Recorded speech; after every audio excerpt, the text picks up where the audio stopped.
Attention, you are now tuned in to Brown Woman Speaking, a podcast where I'll have candid conversations covering a variety of topics from self-love, entrepreneurship, mental health, relationships, and a whole bunch of clown. Shut your mouth. Let's get into the episode.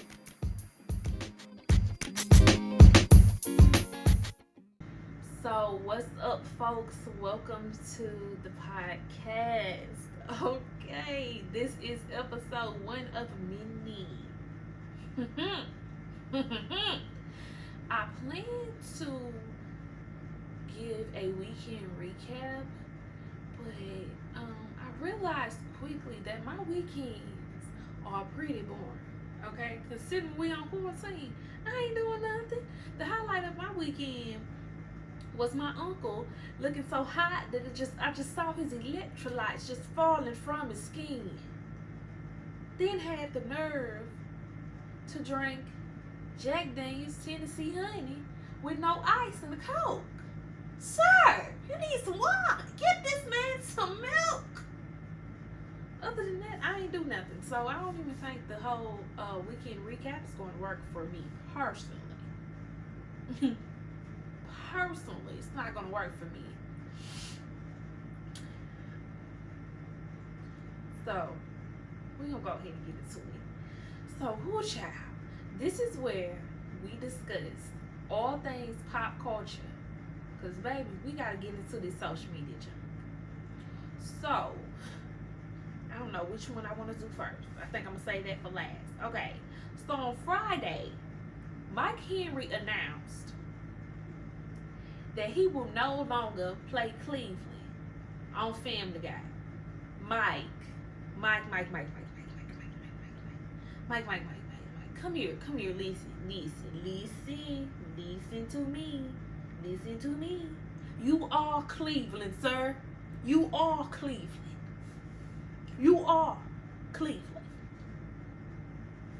Sorry, you don't get a decision now. It's too late. You should have thought about that season 1, not season 1 and 57. It's too late. It's just too late, Mike. It's too late. Houston's Association of Realtors announced that they will no longer call the master bedroom. It will now be the primary bedroom. So I guess we will no longer have master's degrees. I'm still getting mine. Y'all won't have one, but I'm getting mine. I don't know who making these complaints. Which one of y'all told them to do that?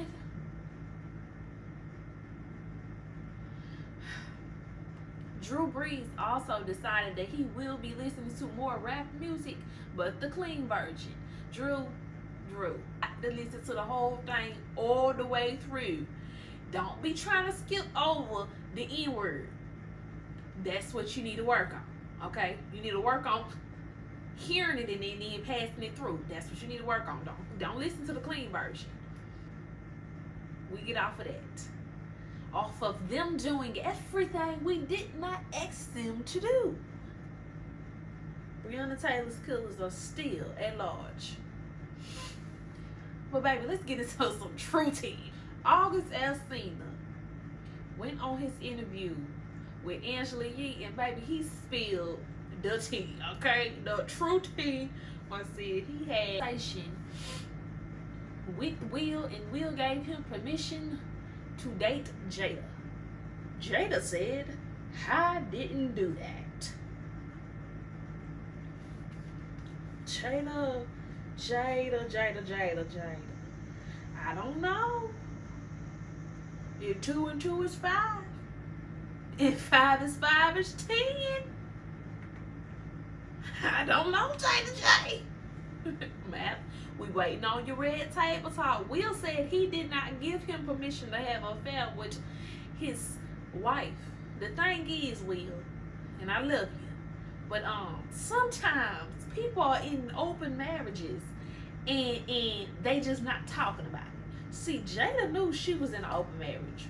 You just did not get the memo. That's what it sounds like to me, but I could be wrong. I don't got no man. Okay? My marriage is as open as it gets. Because it was never closed. I had some more, but I ain't going to talk about it. Because Breonna Taylor's killers are still at large. And then, who asked y'all to do that? Y'all doing a whole lot we asked y'all to do. Y'all just focus on what we asked y'all to do. We asked y'all to stop killing us in the streets. We asked y'all to end systematic racism. Y'all doing a whole lot we didn't ask y'all to do. But that's all I got for y'all in pop culture. Let's move. This is Portia dropping in to let you know I hear the air unit too, okay? It's for my upstairs neighbors, and I refused to go up there and ask them folks to turn their air off so I can record this video for y'all. So today, I had to get over it. It was either get over it or don't record the video. So I'm sorry, okay? Again, sorry. If you don't want to hear the air unit, if it's too overpowering for you, you can find us on all podcasting platforms. Let's get back into it. Today, I will be speaking on Black women and their hair. Okay, if you are watching from YouTube, you can see that I don't have no hair. What had happened was my mama put perms in my hair and it broke my hair out. And then I would try to put in a ponytail and then my edges was receding. So, you know, I'm bald by choice. I'm really bald by choice, baby. So, who you trying to play? I ain't no bald head scatterway. I ain't got no handbag, gelled up, weed up. Your hair is messed up. Okay, I'm done. Okay.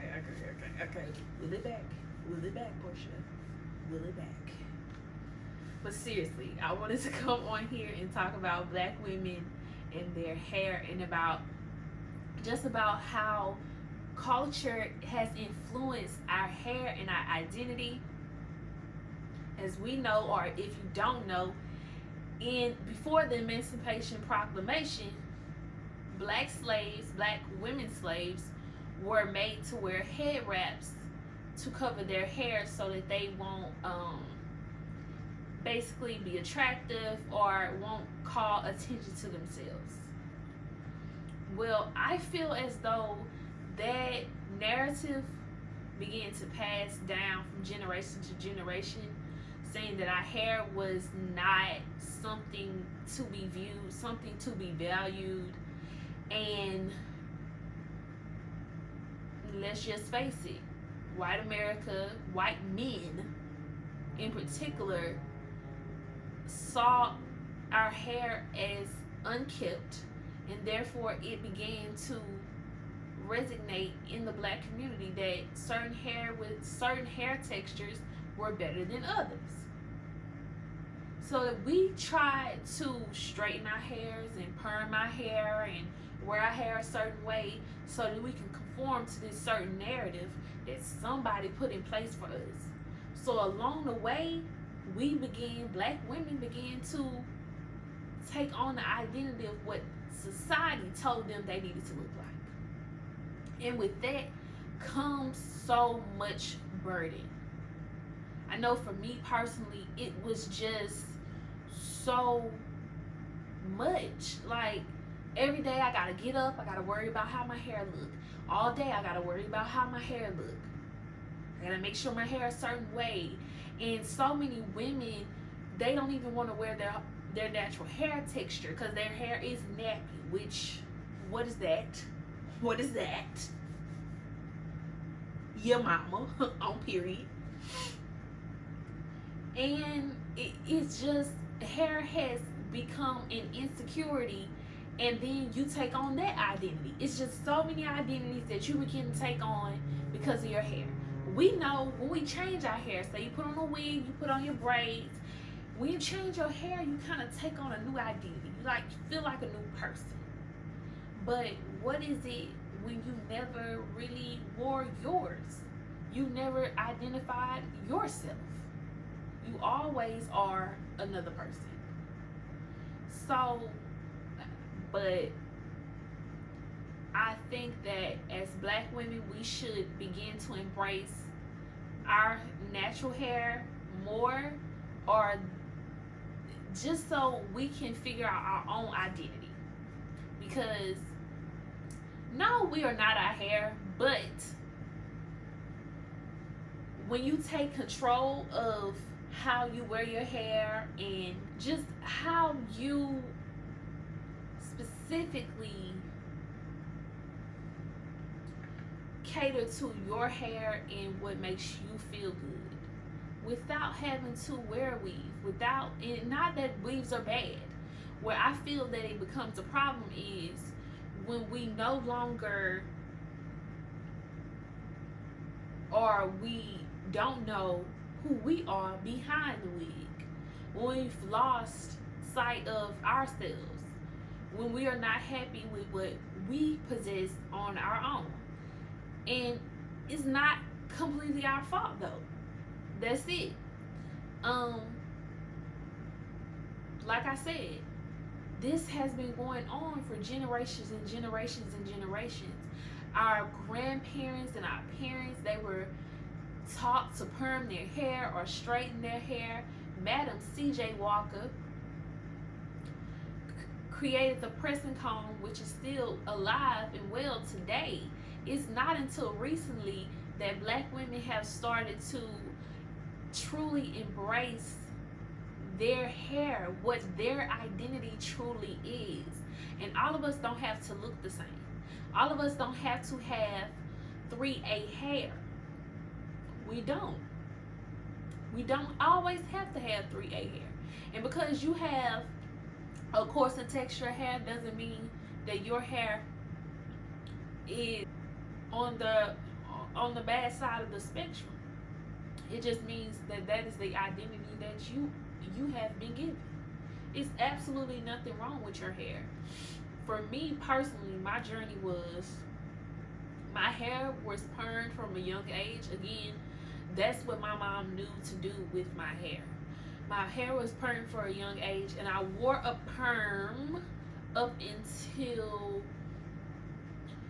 maybe 10th grade.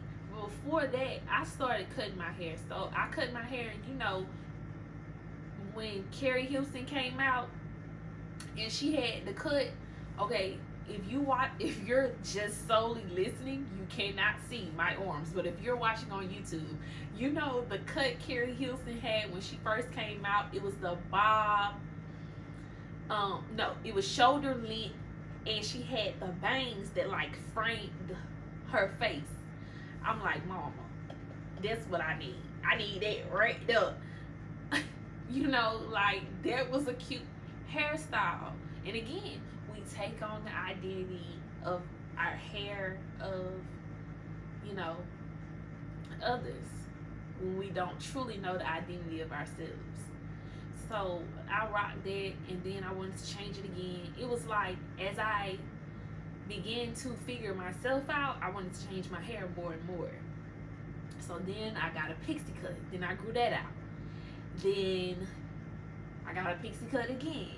Then I went natural. So when I came into college, I was natural. Did I wear my hair out a lot? No, I did not. I mostly wore it in braids. I've tried to sew in before. Those are not my friend. I've tried wigs. I commend you guys. I really do, because baby, my head be hot. So then I cut my hair again. And I started to understand that I felt better when I didn't have that much hair on my head. I just didn't feel the pressure to keep it a certain way. I would wear it mostly slicked back most days. Sometimes I'll curl it, but most days I'll wear it to the back, slicked back, very minimal. And I felt good. I felt like I had time to focus on other aspects of my life, because, you know, honey, doing your hair every day is a job. It is a job. I commend women who get up and do their hair every single day. I am not you, and you are not me. But long story short, in November of 2017, I literally got up and I cut all of my new growth, all of my perm ends off, and then cut my natural hair a little shorter. And I booked an appointment with my barber, who has been my same barber since I cut my hair off in November of 2017. I will go on record and say, I wish I would have cut all my hair off earlier. I feel like such a weight was lifted off my shoulder, and I feel like I've grown as a woman. I feel like I've grown, my confidence has grown, because I don't have anything to hide behind anymore. I have to truly figure out who I am and what I represent, and I have more time on my hand, and I don't have to really worry about my appearance. I feel just so liberated when I cut my hair off. Not saying that women should cut their hair off. It's not for everybody. But I felt like God was showing me that that was my true identity all along, and I just did not understand it, or it was not yet accepted. So when I finally cut it off, I just felt like I really stepped into myself.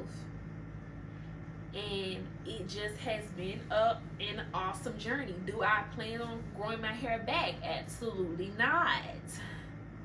But although I did see this wig yesterday, baby, a nasty ball, or nasty, you heard me, it was nasty. And I'm thinking about getting it.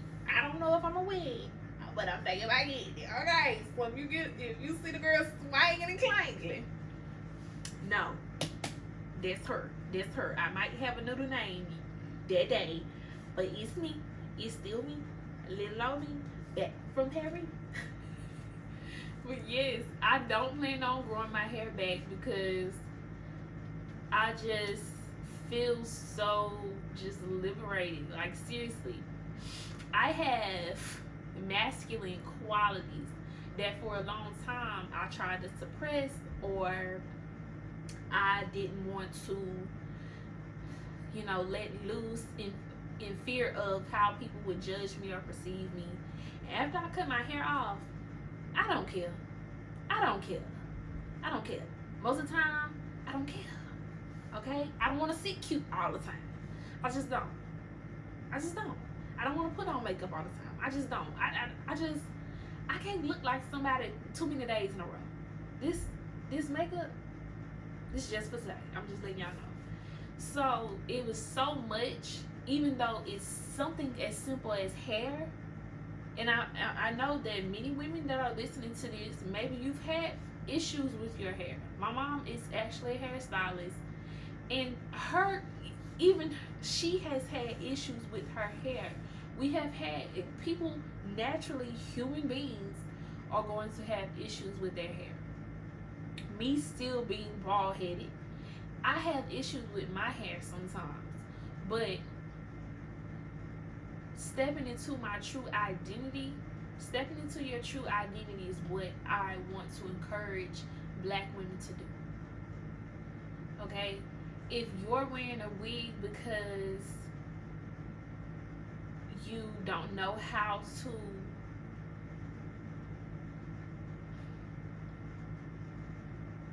manage or maintain your hair, then maybe take the necessary steps to figure out who can help you do that. When you have to suppress yourself to make other people comfortable. And that's what Black women have been doing. They have been suppressing themselves to make other people comfortable. And that in turn gave, maybe damaged their hair, or damaged their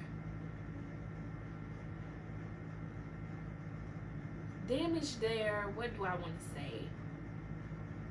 Y'all about to get the raw because I'm gonna try not to edit as much. So it damage their confidence. Because when I don't feel like myself, I just don't feel as confident. So that's all I have. Don't allow your hair to consume you. Be your hair. Allow your hair to be a part of you. Don't be a part of your hair. Okay? Before we go, since we're talking about hair, every week I will be doing a brown business of the week. And this week's brown business of the week is my mommy dearest, Marcia Washington. She is a hairstylist in the Independence, Louisiana area. If you are in the area, you can contact her at Restoring Strands by Marcia on Instagram and schedule an appointment. She focuses on the health of your own hair. So, if you need a little boost, a little rejuvenation, a little help, contact Restoring Strands by Marcia on Instagram. Okay? Just type it in and go ahead and get their hair done.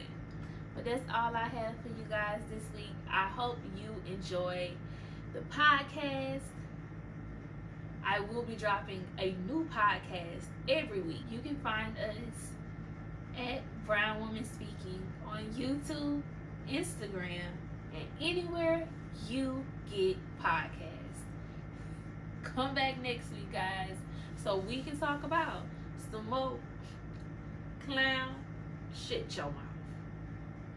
Thank you for listening or watching if you're on YouTube. I appreciate you guys. Peace out.